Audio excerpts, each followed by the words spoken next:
안녕하세요. 수험생 여러분. 더 바이옴에서 교정학을 담당하고 있는 이찬엽입니다. 우리가 이제 교정학 또는 교정학 개론을 시험 준비하는데 이 교정학은요, 특별히 법령이 중요한 과목입니다.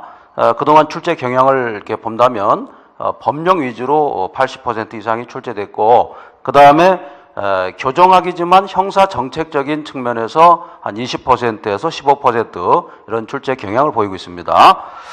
이 교정학은 특히 이제 교도관이죠. 교도관 쪽으로 가시는 분들이 반드시 숙지해야 할 그런 학문이다, 이렇게 볼 수가 있고, 교정학은 다른 학문을 모두 거친 다음에, 공부한 다음에 최종적으로 공부하는 그렇게 수준이 높은 그런 학문이다, 이렇게 볼 수가 있습니다. 우리가 이제 첫 번째 시간에 이 책의 구성에 대해서, 특히 우리 강의에 대해서 제가 오리엔테이션을 좀 말씀드리겠습니다. 여러분 교재 4페이지를 펴시기 바랍니다. 차례가 나와 있을 거예요. 전체적으로 한번 스크린 해보고 교정학을 나가도록 하겠습니다. 차례를 보시기 바랍니다. 파트 1에서는 교정의 의미에 대해서 살펴보겠습니다. 우리가 범죄론이랄까 아니면 형사소송법이랄까 이런 실체적, 절차적, 형사법적인 그런 측면에서 바라본 그러한 범죄와 교정학에서 바라본 범죄의 의미가 다르다는 겁니다. 쉽게 말해서 교정에서 바라본 것은 어떤 범죄를 저지른 사람이 특히 이제 교도소에 왔을 때, 교도소뿐만 아니라 어떤 보호감호소라든가 이런 곳에 왔을 때 그 사람을 교정고여해서 새로운 사람으로 새로운 세계에 다시 환원시키는 그런 작용이 바로 교정이다, 이렇게 보면 되겠습니다. 두 번째, 그리고 이제 이 교도관이죠. 교도소에서 근무하시는 분들이 있는데, 교도소에서 근무하는 처우가 있어요. 그 교도소 처우를 교정처우라고 합니다. 근데 교정처우도 과학적으로 해야지 일반적으로 하면 안 되겠죠. 그래서 여기에 관한 법률이 계속 제정되고 있죠. 이러한 측면에서 교정처우론과 형벌론을 다뤄봤습니다. 근데 이 형벌론은 왜 다뤘냐면은 교정처를 하다 보면은 중범죄인도 있고 경범죄인도 있을 겁니다. 여기에 따라서 과학적인 단계를 거쳐서 교정처를 해야 되겠다, 이런 측면에서 파트 2를 정했습니다. 다음으로 다시 이제 범죄론 쪽으로 돌아왔는데, 결국에는 교정시설을 이용하는 자들은 결국에는 범죄를 저지른 자 아니겠습니까? 그래서 이 범죄에 대해서 다시 한번 살펴보는 과정을 또 갖도록 하겠습니다. 이런 측면에서 볼 때 우리 교정학은 범죄론, 즉 형법적인 공부도 해야겠고, 이 범죄론 공부하다 보면 형사소송법 얘기도 또 나옵니다. 그래서 결국에는 형법, 형사소송법 이걸 다 아우르는 그 다음에 이제 형사정책이라는 또 파트가 또 있어요. 이것도 공부하고 나서 마지막으로 공부하는 것이 바로 교정학이다, 이렇게 볼 수가 있습니다. 그 다음에 이제 파트 4입니다. 파트 4에서는 형벌과 보완 처분 나와 있죠. 자, 범죄를 저지른 사람이 있는데, 범죄를 저지른 사람에게 현재 9가지 형벌이 기다리고 있죠. 그 다음에 이제 형벌 말고 대체적인 형벌인 보완 처분이 있을 겁니다. 보완 처분은 교도소라든가 어떤 수용시설을 이용하지 않고 다른 방법에 의해서 대체적인 형벌을 가하는 그러한 형벌이다, 이렇게 볼 수가 있고, 어른에 대한 보완 처분은 일반적으로 보완 처분이라고 하는데, 소년에 대해서는 보호 처분이다, 이런 말을 쓰고 있습니다. 자, 그 다음으로 이제 파트 5입니다. 교정시설과 수용제도인데, 자, 이 부분이 매우 중요합니다. 그래서 교정시설과 수용제도에서 가장 핵심적인 법률이 등장하게 됩니다. 실질적으로 우리 교정학 시험에서 가장 많이 시험 출제되는 파트가 바로 이 부분입니다. 대부분 형집행법에서 출제되고 있습니다. 자, 여러분들 파트 5에다가 형집행법 중요하다, 이렇게 표시를 해주시고, 물론 형집행법도 중요하지만 그 시행령이 또 있을 겁니다. 형집행법 시행령이 또 중요하고, 그 다음에 또 시행규칙이 또 있습니다. 그래서 이 세 가지 법률과 법령이, 그 다음에 규칙이 교정학에서는 가장 중요한 법령이다, 이렇게 보시면 되고, 대부분이 여기서 출제되고 있습니다. 물론 소년법이랄지 무슨 뭔가 보안관찰법 이런 법에서도 많이 출제됩니다만, 거의 이 형집행법에서 그 중에서도 한 75%가 출제되니까 출제 빈도가 매우 높다, 이렇게 보시면 되겠습니다. 다음으로 파트 6입니다. 수용자의 처우와 그다음에 처리에 대해서 살펴보고 어떤 지위, 수용자의 지위죠.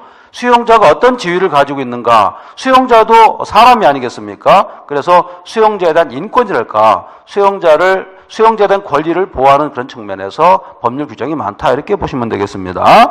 그 다음에 파트 7입니다. 파트 7은 수용자를 말이죠.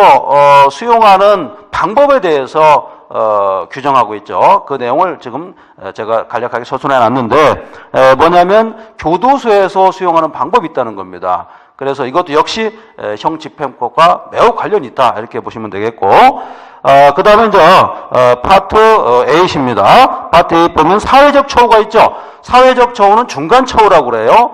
자, 수용자를 처우하는 방법은 크게 세 가지로 나눠볼 수가 있습니다. 첫 번째가 시설 내 처우, 두 번째가 사회적 처우, 그 다음에 사회 내 처우입니다.